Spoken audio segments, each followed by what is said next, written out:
दोस्तों, आज की कहानी है देवरानी जी, आप किस बात की अकड़ दिखा रही हो मुझे। दोस्तों, कहानी शुरू करने से पहले अगर आपने चैनल को सब्सक्राइब नहीं किया हो तो कर लीजिए ताकि आपके पास पहुंच सके हर नया वीडियो। और मैंने तय कर लिया कि क्या करना है। सुजाता ने रात भर सोचते सोचते आखिरकार तय कर ही लिया कि अब अपनी जेठानी के उलाहने नहीं सुनेगी। बिना गलती के वह उसे इतना कुछ सुना जाती है, वह ये ज्यादती बर्दाश्त नहीं करेगी। वह तो जरूरत में भी घर के काम नहीं करती, तो मैं क्यों उनके लिए इतना करूं। दरअसल सुजाता की जेठानी रूसी हमेशा सुजाता को नीचा दिखाने की कोशिश में लगी रहती। सुजाता का मायका रूसी के मायके की तरह पैसा वाला नहीं था, इसलिए सुजाता का पक्ष भी कोई नहीं ले पाता था। हर कोई रूसी से डरता था।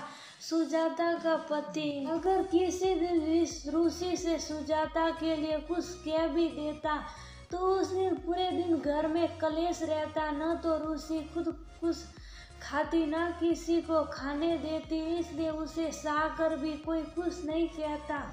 जब से सुजाता शादी करके आई थी तब से आज तक एक दिन भी रूसी ने घर का पूरा काम नहीं किया था। हमेशा सुजाता ही सब काम करती थी। वैसे भी सुजाता घर के सभी काम में निपुण थी। वही रूसी कामचोर सुजाता की कार्य कुशलता के कारण घर और बाहर सभी जगह सुजाता की तारीफ होती थी और यही रूसी को नहीं भाता था, इसलिए वह सुजाता से ईर्ष्या भाव रखती थी। एक दिन भी अगर सुजाता काम नहीं कर पाती तो उसी दिन घर में कोहराम मच जाता, घर में सुख शांति बनी रहे, इसलिए सुजाता सब काम बिना कहे ही कर लेती। सास ससुर का नाश्ता, रूसी के बच्चों का टिफिन भी वही बनाती। रूसी को तो किसी काम से कोई मतलब ही नहीं था।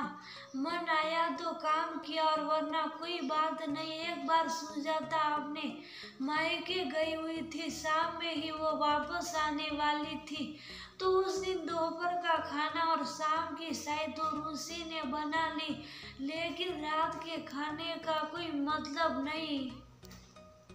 सुजाता को भी आने में काफी देर हो गई। ऊपर से घर आकर देखा उसकी जेठानी ने खाने की कोई तैयारी भी नहीं की। सुजाता को बहुत गुस्सा आया।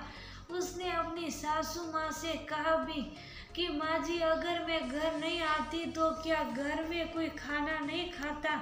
क्यों बहू, क्या हुआ माँ जी, खाने की कोई तैयारी नहीं है? अरे बहू, क्या कहूँ, इसने दोपहर का खाना बना दिया। वही बहू थे, बहू तू ही बना ले वरना ये फिर कलेश करेगी। उस दिन तो सुजाता ने बना लिया, जैसे तैसे सारे काम करके वह कमरे में चली गई। लेकिन कल क्या करना है ये वो सोच चुकी थी। शायद माँ जी खुश कहे, शायद कोई और, मैं अपनी निर्णय नहीं बदलूंगी। अगले दिन सुजाता अपने पति विम्बू के ऑफिस जाने के 1 घंटे पहले ही उठी। उसने विम्बू, सास ससुर और अपने लिए नाश्ता बनाया और बाकी के काम करने लगी। न तो जेठानी के बच्चों को नाश्ता दिया, न ही जेठ जी को। जेठानी के बच्चों ने अपनी मम्मी से कहा, मम्मी, सासी ने हमारे लिए नाश्ता नहीं बनाया, आप भी कुछ बना दो। ये सुनकर रूसी भड़क उठी। गुस्से में ही उसने अपने बच्चों और पति के लिए नाश्ता बनाया। बच्चों और पति के जाने के बाद रूसी सुजाता पर चिल्लाने लगी, तुम बहुत ज्यादा महारानी बनती हो खुद को। अगर तुम्हें मेरे बच्चों के लिए नाश्ता नहीं बनाना था तो कम से कम बता तो देती, क्यों दी? आपको नहीं पता क्या कि आपके बच्चों को यहाँ नहीं, ये जिम्मेदारी आपकी है तो आपको ही देखनी चाहिए। सुजाता ने सरल सा जवाब दिया, वो तो अब तुम सिखाओगी मुझे जिम्मेदारी निभाना। औकाती क्या है तुम्हारी?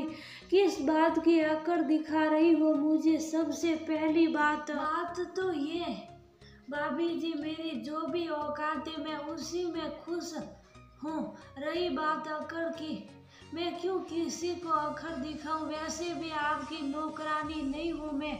जो मेरा मन आएगा मैं वही करूँगी। आप सोती रहो और मैं आपके बच्चों के लिए नाश्ता बनाओ और आप उतने मान हो जो मेरी गैर मौजूदगी में भी खाना नहीं बना सकती। गुस्से में सुजाता ने सब कुछ कह दिया। वो तो मैडम जी को रात का गुस्सा है। रूसी ने कहा, आप कुछ भी समझो। ये कहकर सुजाता अपने काम में लग गई। ठीक है माँ जी, जब इसकी यही मर्जी है तो आप घर के चूल्हे अलग कर दीजिए, मैं इसके साथ नहीं रह सकती। ठीक है बहू, जैसी तेरी मर्जी।